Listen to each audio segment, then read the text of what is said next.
Naging mapayapa, maayos at organisado ang sinagawang prosesyon kahapon, Miyerkules Santo sa iba't ibang lalawigan ng Bicol sa pangungunang kapulisan at katuwang ang mga lokal na pamahalaan. Maagang naglatag ng seguridad at traffic management plan ang mga police unit upang matiyak ang kaligtasan ng mga debotong nakilahok sa taunang tradisyong pangrelihiyon.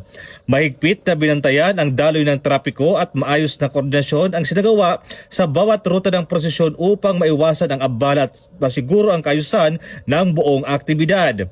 Dahil sa maayos sa paghahanda at pagtutulungan ng iba't ibang sektor, naging matiwasay ang pagdaraos ng prosesyon.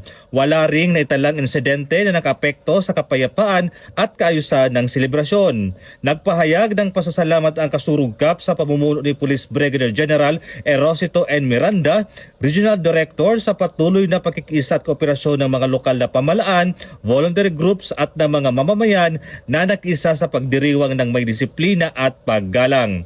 Hinihikayat naman ang publiko na ipagpatuloy ang pagiging mapagbatsyag at magkaisa sa mga otoridad upang mapanatili ang ligtas at papayapang paggunita ng Semana Santa.